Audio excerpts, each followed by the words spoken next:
What's up, everybody, and welcome back to another How to Play here. Today, we're going to be talking about Salvador Servan's first place finish with Toru Hagakure 2. Let's jump in it.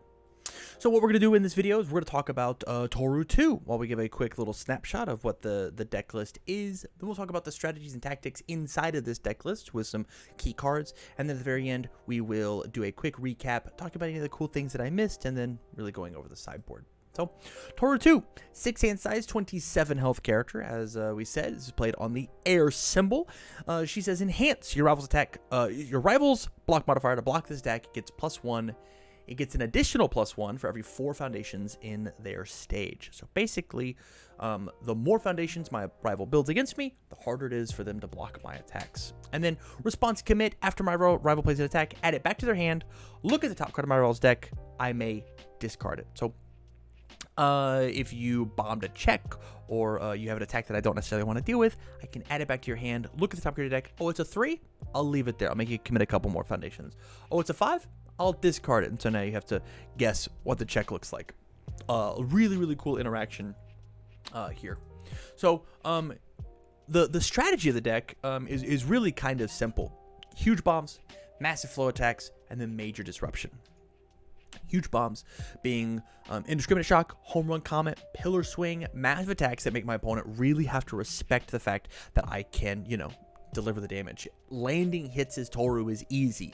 Finishing the game and dealing damage is hard. So having indiscriminate shock, home run comet have an incredible way to get a bunch of damage for their committed foundations or for the number of charges in my card pool, or pillar swing starting at 8 damage. Anytime that you can give moves like this a little bit of extra juice, a little bit of extra speed, feels really good. And we're giving speed.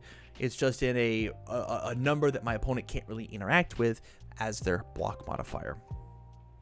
From there, in order to make sure that all points lead to these big bombs, we've got really awesome flow attacks. Things like zero gravity lift to clear our card pool and snap some extra momentum.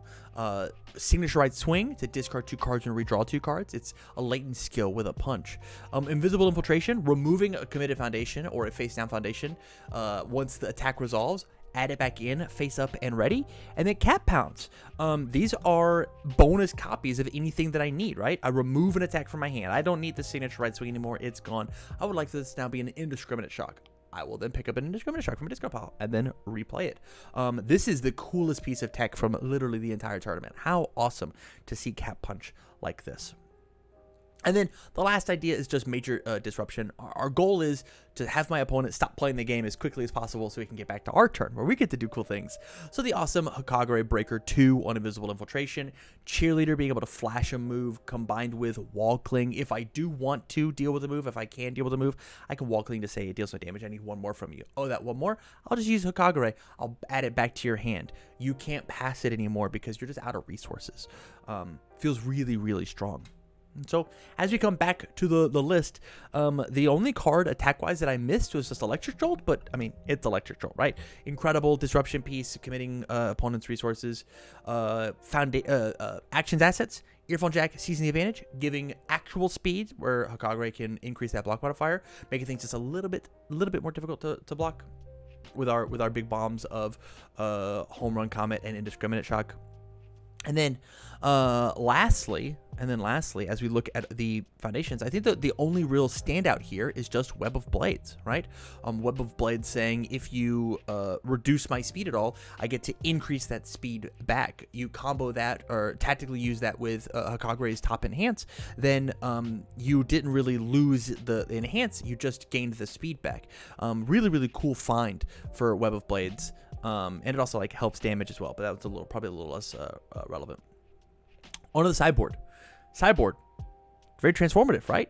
4 specialized sound waves, 3 double jab pummels for Giro. Just turning this into your classic air Giro build of you take out the cat pounce, you could take out the pillar swing if you want to, you could take out the signature right swing, the invisible infiltrations, and then just playing a decent Giro list. And then lastly, just double convenient timing. If my opponent is trying to string out just as much as I am, I can block, discard one of my cool momentums with either the zero gravity lift or electric jolts or the home run comet that I stole, and then say that all their checks have -1. Do my best Shigaraki impersonation. So with that said, big shout outs again to Salvador Servin for their first place finish with Toru Hagakure. If you like this video and you want more, make sure you check out the other ones that I have on the channel, the other how to plays. With that said, you guys, thank you much for watching, and as always, I wish you well.